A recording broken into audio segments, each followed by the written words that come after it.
Welcome back. Today we're making a quick and delicious Mediterranean dish. Juicy shrimp cooked in a rich tomato and white wine sauce, finished with creamy feta and fresh herbs. Let's get started. First, prepare the shrimp.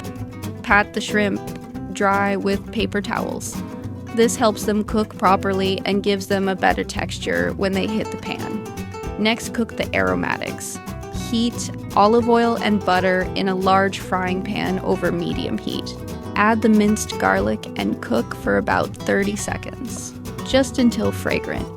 Be careful not to burn it. Now add the chopped fresh tomatoes and cook them for a few minutes until they soften and release their juices.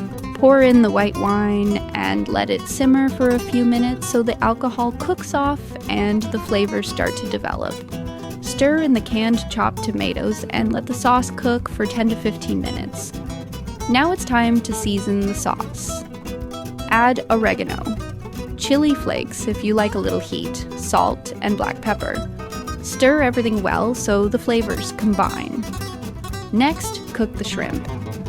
Add the shrimp to a hot pan and cook them for about 30 seconds to 1 minute, turning once until they turn pink and opaque. And here's a quick tip. Don't overcook the shrimp. They cook very quickly and stay juicy and tender when you remove them from the heat as soon as they turn pink.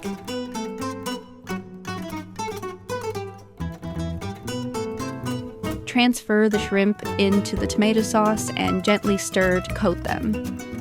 Now add the feta cheese.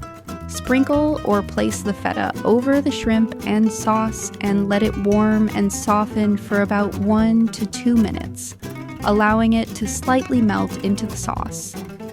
To finish the dish, remove the pan from the heat and sprinkle fresh chopped parsley over the top.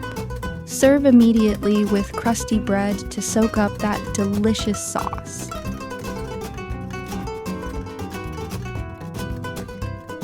Enjoy, and I'll see you in the next recipe.